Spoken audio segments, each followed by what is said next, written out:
Are you getting less muscle growth than the effort you're putting in? Or worse, are you getting hurt? I'm Dr. Joel, a professor of kinesiology and a strength and conditioning coach. In over 10 years, I've coached hundreds of athletes and shown them the benefits of full range of motion training. Here are 4 key points why full range of motion training can help you. Point number 1, flexibility versus mobility. Flexibility is your joint's ability to go through any given range of motion, whether that be overhead, around me, lifting my leg up, etc. Mobility, as the context that we'll use it, is your ability to exert strength through those ranges of motion. This is important because in the field of life or in the field of sport, if you're not strong in any given position and you come into contact with high force vectors, that is a mechanism for injury. That is where a lot of injuries happen.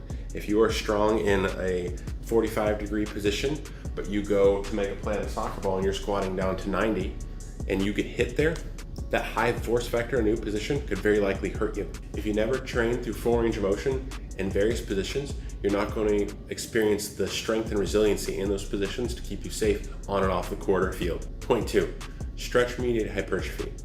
We know that the most lengthened position under load, thinking of a pec fly or a bench press here, is the point where we're going to be getting a large or a majority portion of our gains compared to the shortened position. So if you're not training full range of motion, you're literally skipping out on at least a little bit of gains, and we're pretty confident about that in the literature at this point.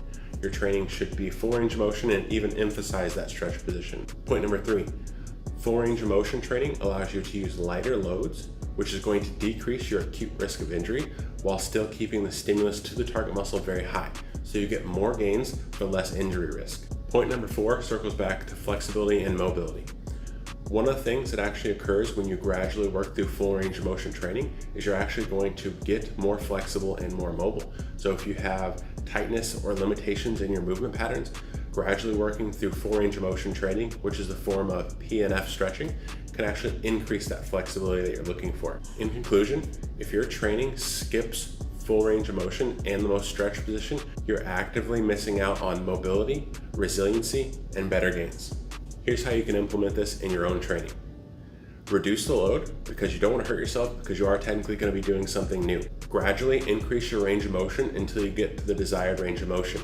If you're doing a squat, for example, you could sit on a bench and gradually decrease the box until you're squatting to the depth that you want, where you feel maximal tension through the quads. And lastly, reap all the benefits of all the gains that you're going to get, be more jacked than your friends, and be better than them in sport.